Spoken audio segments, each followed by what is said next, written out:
Welcome to Real Dad Bro Talk, where all the guys come to hang out. 100% real talk with Justin and Matt. Here we go. All right.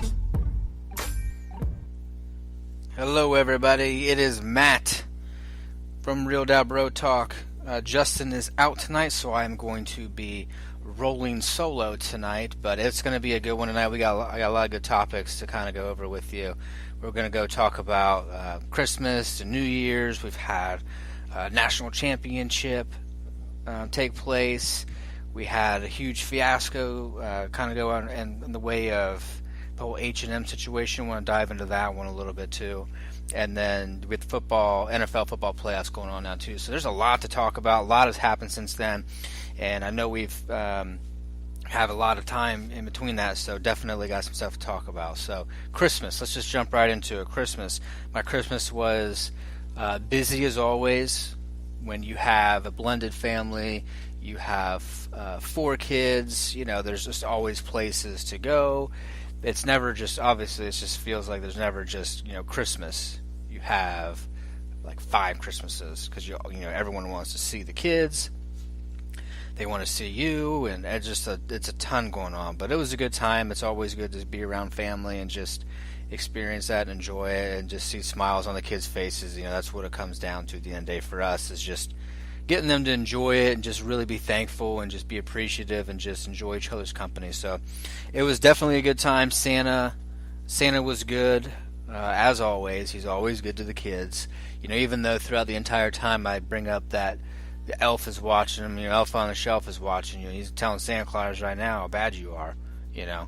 And obviously in my mind too, I'm saying it, but at the end of the day, I know I'm still getting him stuff anyways, just trying to make him be better in that moment in time.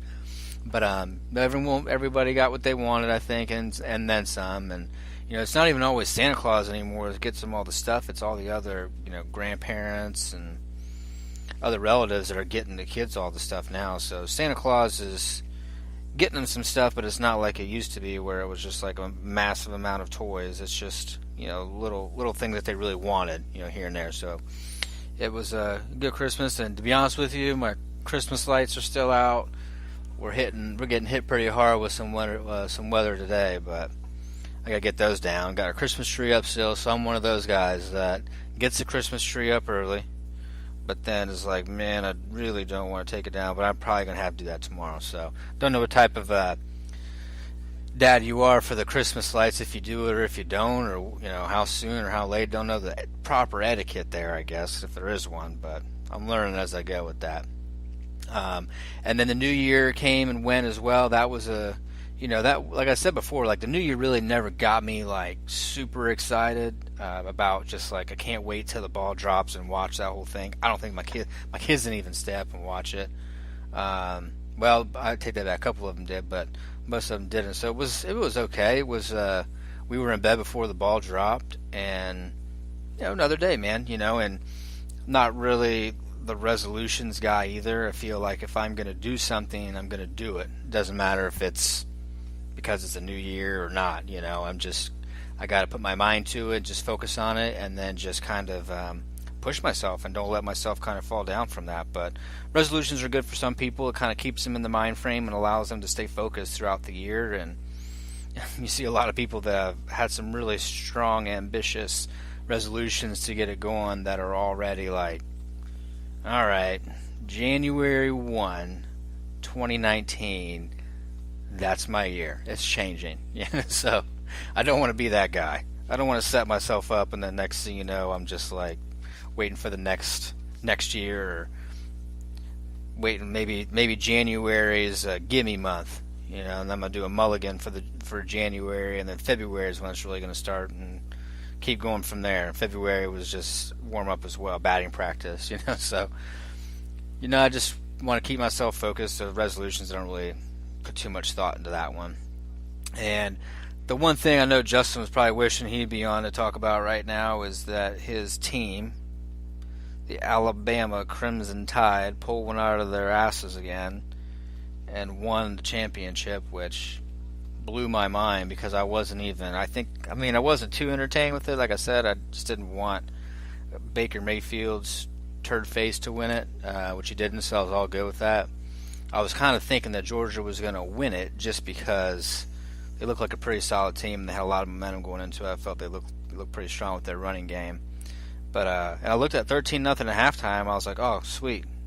I get to talk some crap to Justin, and Georgia's going to pull this out. And I think everybody kind of felt that way.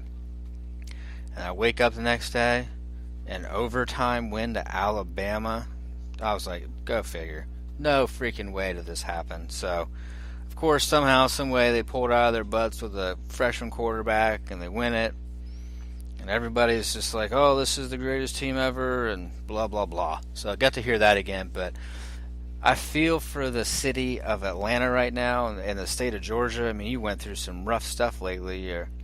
You're winning in the NFL Super Bowl. Looks like you had that game in the bag, and then somehow you lose that one. And then you definitely had the national championship in the bag to where I was going to bed. Your defense looked amazing. No one was stopping. You were stopping everything. And the next thing you know, champions. I'm sorry. I really do feel for you. That sucks. I know there are some bad calls in there. Most people will say that pump block was definitely a legit pump block, and I think that definitely changed the game. But if you look at some of the plays that Alabama made too, that freshman quarterback really came up strong and came up big, and he played like he was a junior. So he played like he was lights out, wanted it, got the opportunity, seized it. I mean, that's all you ask for when you're an elite quarterback like that in a program. So he got his chance. Now they're going to have to go back, and once spring training comes up, they're going to have to really think about who the quarterback of the future is going to be at Alabama. So it's good, though. It's good competition. I mean, we used to have that stuff at the Buckeyes, which I'm pretty sure this year coming up, too, we're definitely going to have a quarterback controversy, or at least a competition for figuring out who our starting quarterback is going to be. I know everyone's going to kind of lean towards Haskins because he was in the game and got to do some things, and he looked really good throwing the ball on point, looked strong. But from what I hear, Martell Tate, redshirt freshman, he is no joke, and he is going to be lights out too, and just go after it and really try to go after that starting quarterback position. So he's going to give Haskins a run from his money. It sounds like either way we're going to be pretty well set up. So I'm looking forward to next year, or this upcoming year, I guess, and trying to see how we can bounce back from a couple bad losses and maybe get ourselves back into the playoff game. And of course, Alabama's probably going to be number one. You have Alabama, Clemson is going to be in there. Georgia will be in there again.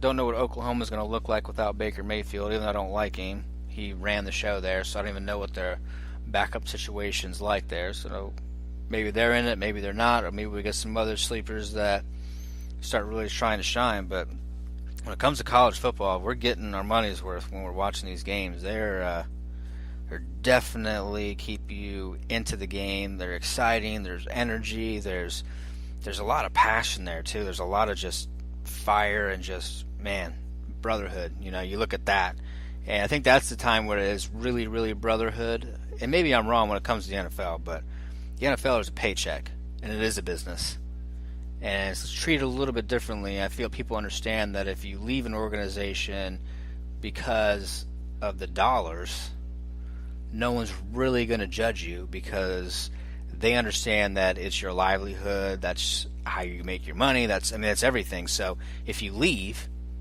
they're like, it's a business decision. So I know you make brotherhoods there, and it's a team environment, but I think it's a little bit different when it comes to college. I could be completely wrong with that one. Can't say I've been in either environment, but when you look at it, you just feel that there is a definite, just tight-knit group when it comes to college football players, because they're all trying to get to that next level.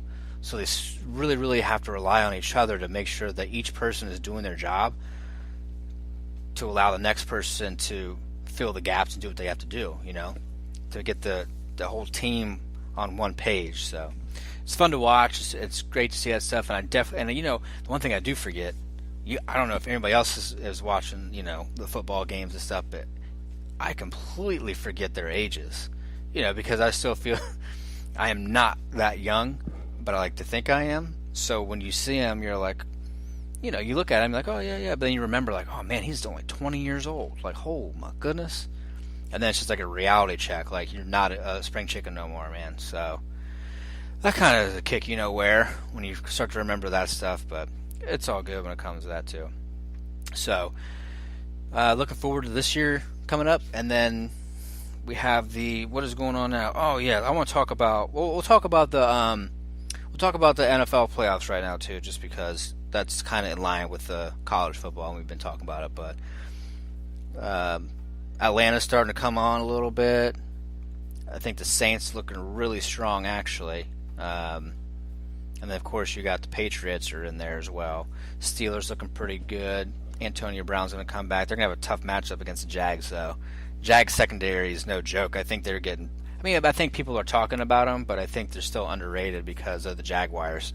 Everyone just feels like some point, sometime, somewhere, they're going to have that epic failure, and someone's just going to drop the ball because of the Jaguars. And, I think people forgot that the Steelers got their butts whooped by the Jags, so you never know if that kind of comes back to fruition, or maybe Antonio Brown comes back and just like lights the world on fire. You never know. But I guess we'll kind of see from there, what's going on with them, and maybe we'll get some good stuff going on with that. So yeah, I'm thinking when it comes to the playoffs, man, I really, really, really don't want the Patriots to win again. Maybe that's the same thing when it comes to like the Nick Sabans of the world, Bill Belichick's, whatever it is. It's just, you got to respect how good they are, and the program and the organization and just the structure. They can take people that have been nobodies and turn them into like a stud.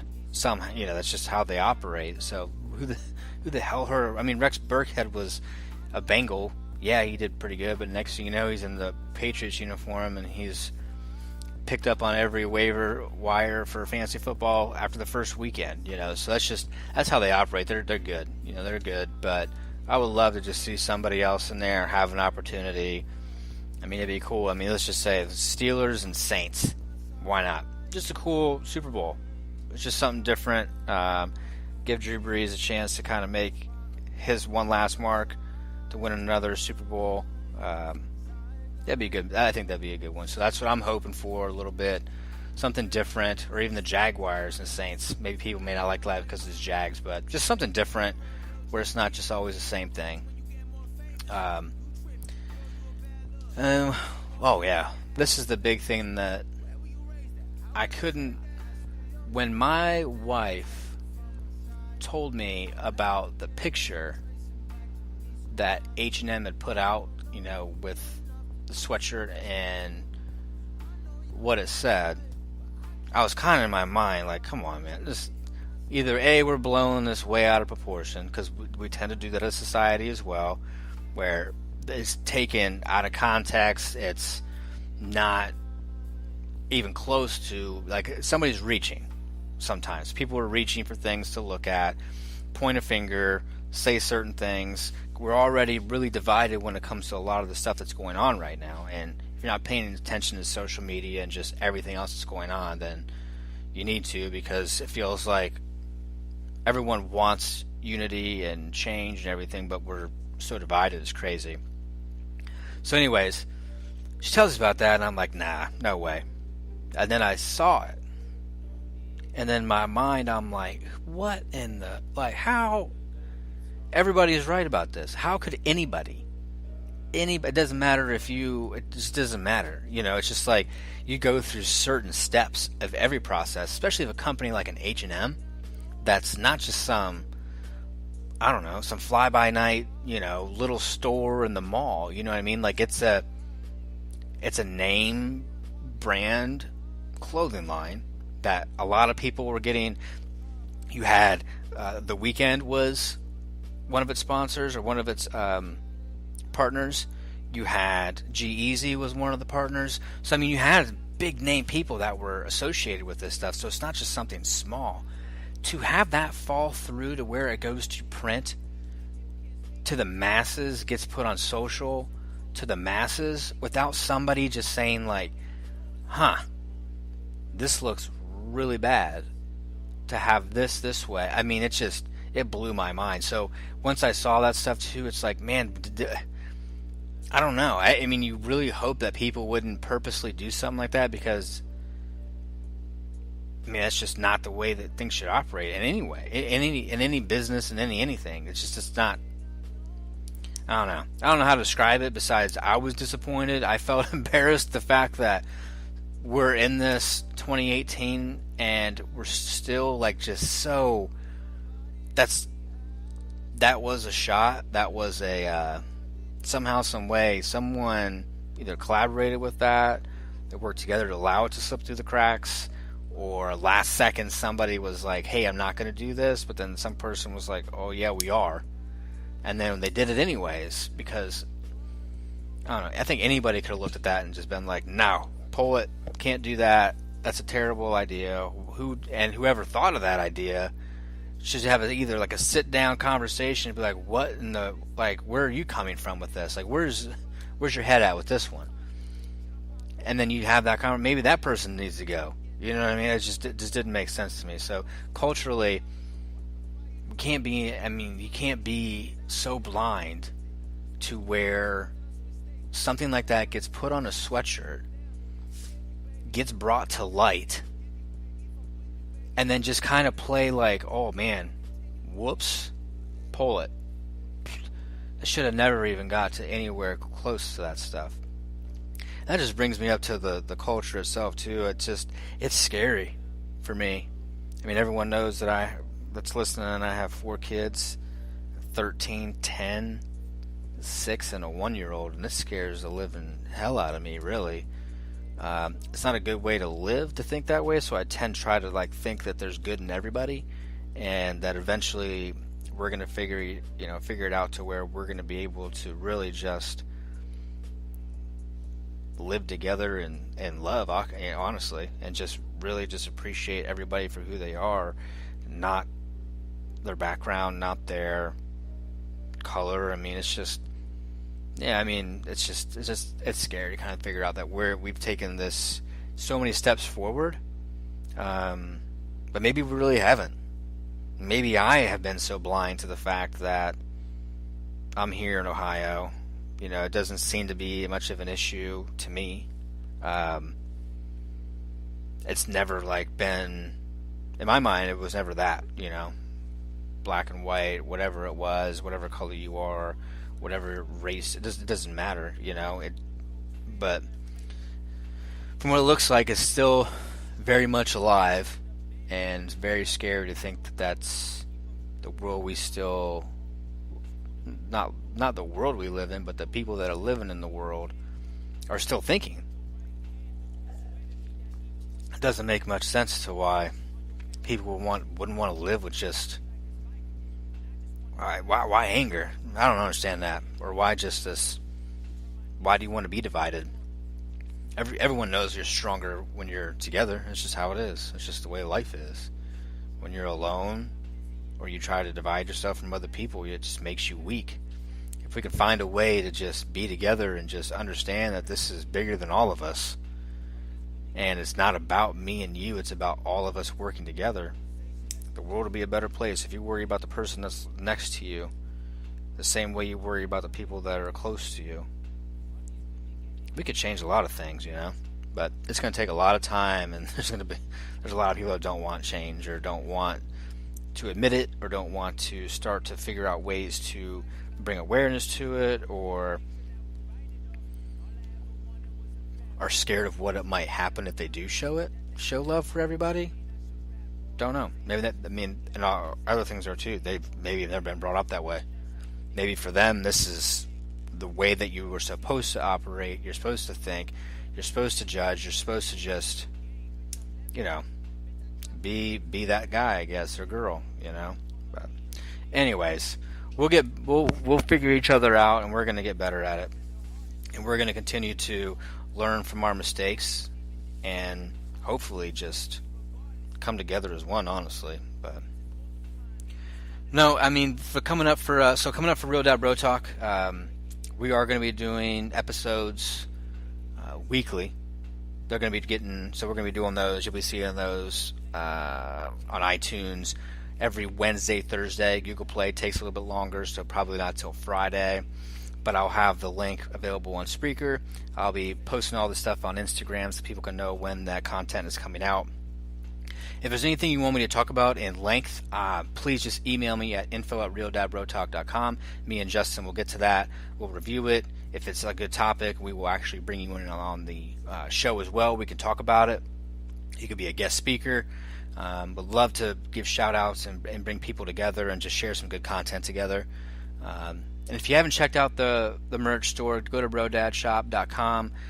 We got hoodies, all kinds of stuff on there. I'm rocking my hoodie right now. But yeah, show some love there in the Brodad shop. If there's anything else that you need, please feel free to reach out. Check me out on Instagram. Follow me, like me on Instagram. Check out Twitter. Facebook page. Going to be getting that up and going. It's up and going, but we need to get that rock and roll a bit more. And my YouTube channel, same thing. Everything's at real.rotalk.com. When it comes to the YouTube thing, going to be doing more live type things, more videos on that. If you have any more ideas on that stuff too, would love to hear them. Want to see what you guys want to see and want to hear. I'm all ears. So I appreciate you.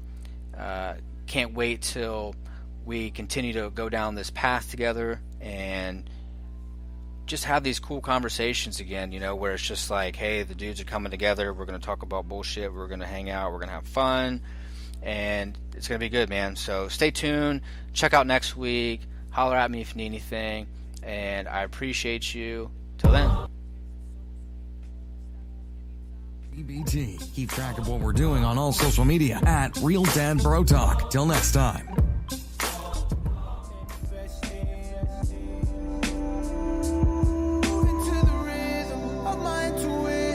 Anything I want, I speak into existence.